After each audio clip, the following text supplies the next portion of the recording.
une superbe conférence qui va nous être présentée par Marie-Ange Martyr. Je vais laisser la place à Marie-Ange et à sa fille qui est très gentiment venue, vous voyez ça se passe en famille, qui est venue nous donner un coup de main. À toi Marie-Ange. Alors bonjour, moi ça va être un sujet un petit peu plus léger quand même, hein. Donc voilà.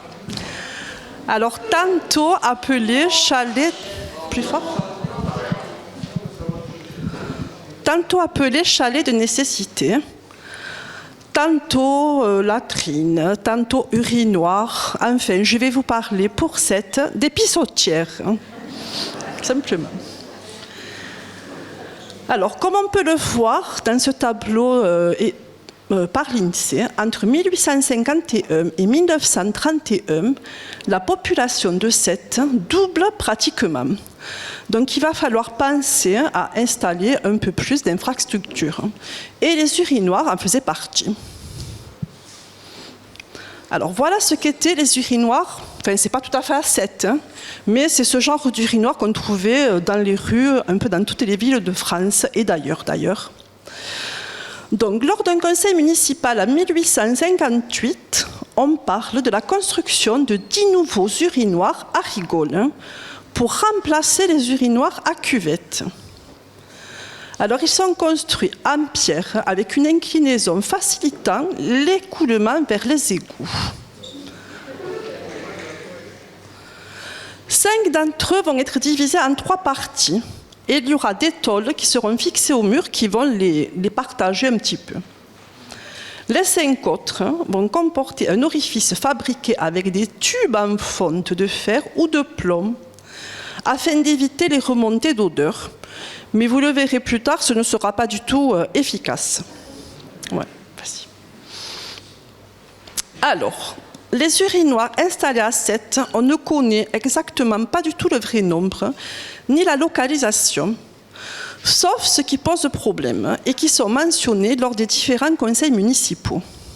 Par exemple, celui de la rue Rapide, il fonctionne très très mal, il y a énormément de plaintes en mairie. Celui du nord de l'hospice, alors qui est actuellement la rue Député-Molle. Alors là, le problème qu'il a, c'est qu'il est situé dans les murs de l'hôpital. Et alors il y a énormément d'odeurs qui remontent et il n'est pas du tout entretenu. Donc les médecins déposent une pétition à la mairie afin qu'il soit beaucoup plus nettoyé. Et comme c'était un port, on craint énormément les risques de choléra.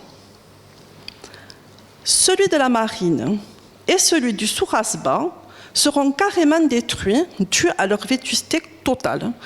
C'est très très insalubre, donc on ne peut pas les rénover, c'est impossible, donc on les détruit. Celui du quartier haut. Alors le quartier haut, c'est un quartier où il y a une énorme population. Et il serait situé, mais je ne sais pas exactement son emplacement, sur la route qui va au cimetière. Donc là, on demande au moins la mise en place d'une porte. Ce qui n'était pas jusqu'à présent le cas. Honnêtement, ça a été demandé lors d'un conseil municipal. Je ne sais pas du tout la réponse, si ça a été mis ou pas. Donc voilà. Et puis les escaliers de Sèbe. Alors ceux-là, ce seront ceux... Tout le monde sait où sont les escaliers de Sèbe. Alors ça se situe un petit peu plus bas que la placette, la place Brosselette, entre la Grande Rue et la Marine. Ce sont des escaliers qui descendent là, voilà. Les gens de Sète connaissent un peu, je pense. Donc ceux-là, ils vont avoir énormément de plaintes et de pétitions parce que ce sont apparemment les plus insalubres de Sète. On en construira d'autres sur la place Brosselette, mais bon, on ne supprimera pendant très longtemps, on ne les supprimera pas, ils resteront toujours en place. Lors d'un conseil municipal en 1876, vu le problème d'insalubrité de tous ces urinoirs, il a été imposé à chaque propriétaire d'immeuble de créer dans chacun de ces immeubles des latrines ou des lieux d'aisance. Ça va concerner uniquement les immeubles qui seront reliés au tout à l'égout. Alors, on laissera à peine un mois aux propriétaires pour installer ces latrines. Donc, il y a eu un recensement de faits avec des agents municipaux qui sont passés dans tous les immeubles et vérifier si l'installation a bien été faite. Par exemple, ici, rue du Jeu de Maille. L'autre côté, ce sera au quartier haut. Voilà.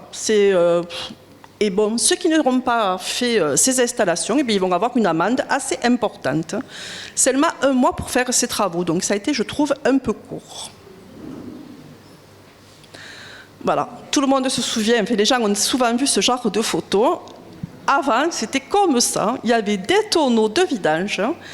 Les gens descendaient leur pot de fer devant la porte et étaient vidés tous les jours par des gens qui passaient dans les rues. Donc, dès 1876, ces tonneaux de vidange vont être carrément supprimés, excepté dans les rues où il n'y aura pas de tout à l'égout. Par exemple, route nationale, l'actuelle rue Honoré-Euzet, la rue Neuve du Nord, la rue Romain-Rolland, c'est actuellement. La rue dite d'Oriol, on en a parlé tout à l'heure avec Michel, c'est une rue qui se situe quartier rue Mercier, rue Danton, dans ce quartier-là.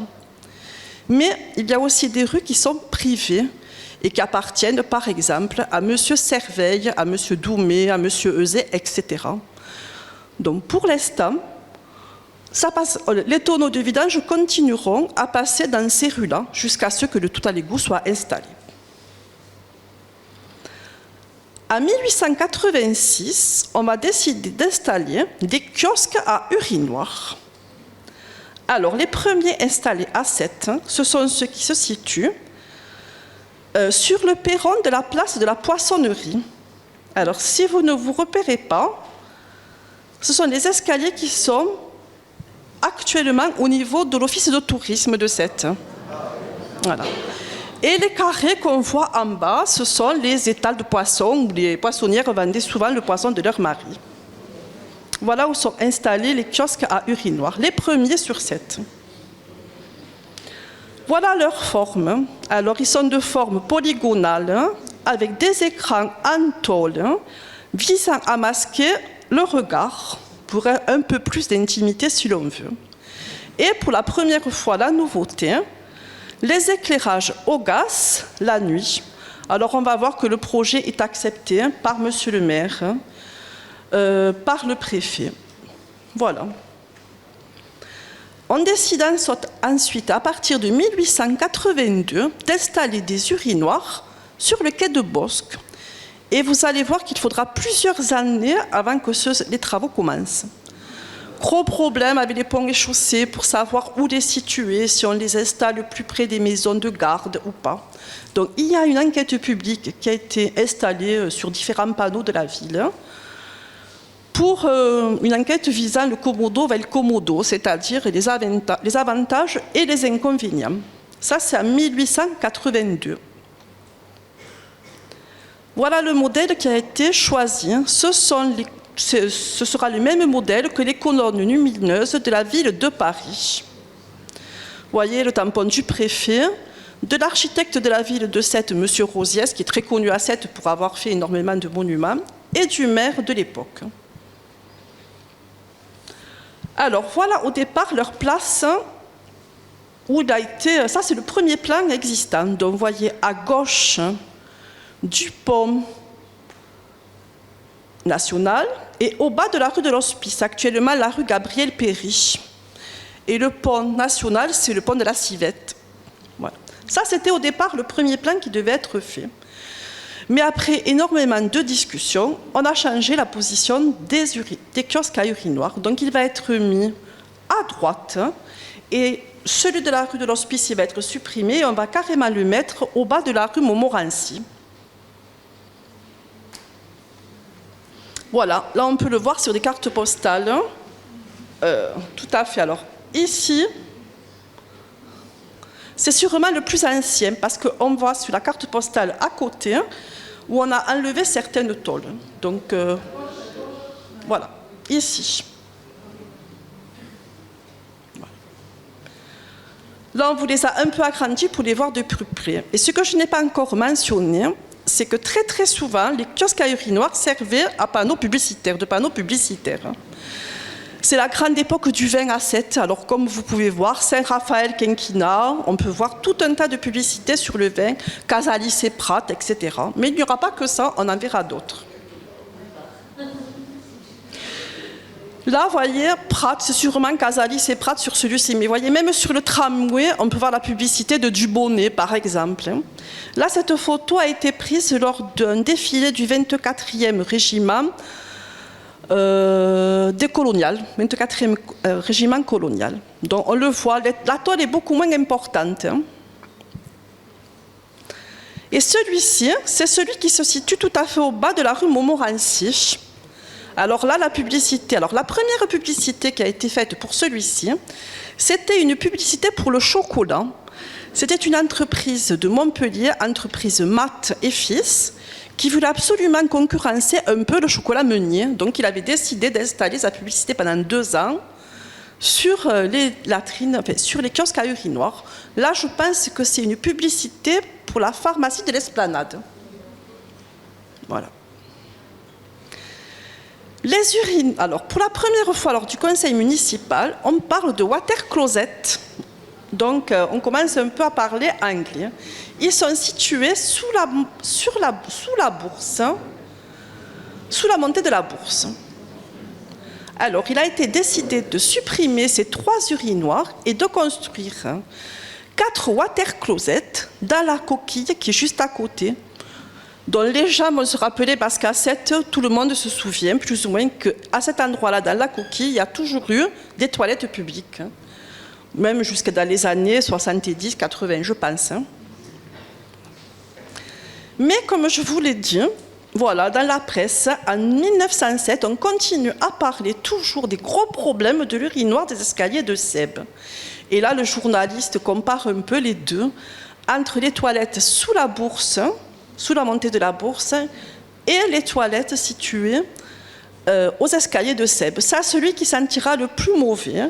Il n'y a aucune porte, il n'y a rien du tout. Imaginez, il est même conseillé aux passants et aux passantes de détourner les yeux et de se mettre un mouchoir devant le nez, tant, je pense, l'odeur était désagréable.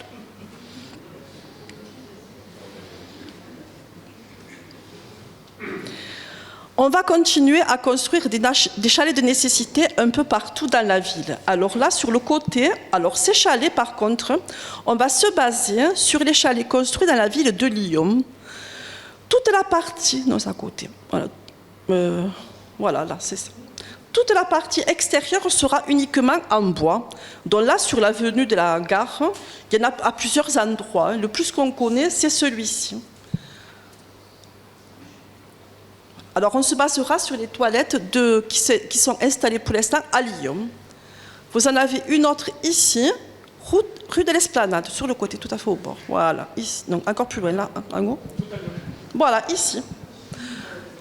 Les Sétois se rappelleront qu'à cet endroit, pendant de très nombreuses années, jusque dans les années 70-80, il y avait des toilettes souterraines. Voilà. Et situées quand même au même endroit que les premières toilettes, kiosques de nécessité, ici. Voilà, donc peut-être qu'à 7, dans quelques années, nous verrons d'autres toilettes plus modernes, qui sait, on ne sait jamais. Voilà, des toilettes pour filles, peut-être comme ça, en rose, hein, qui existent actuellement dans les pays nordiques. Voilà. Merci de votre attention.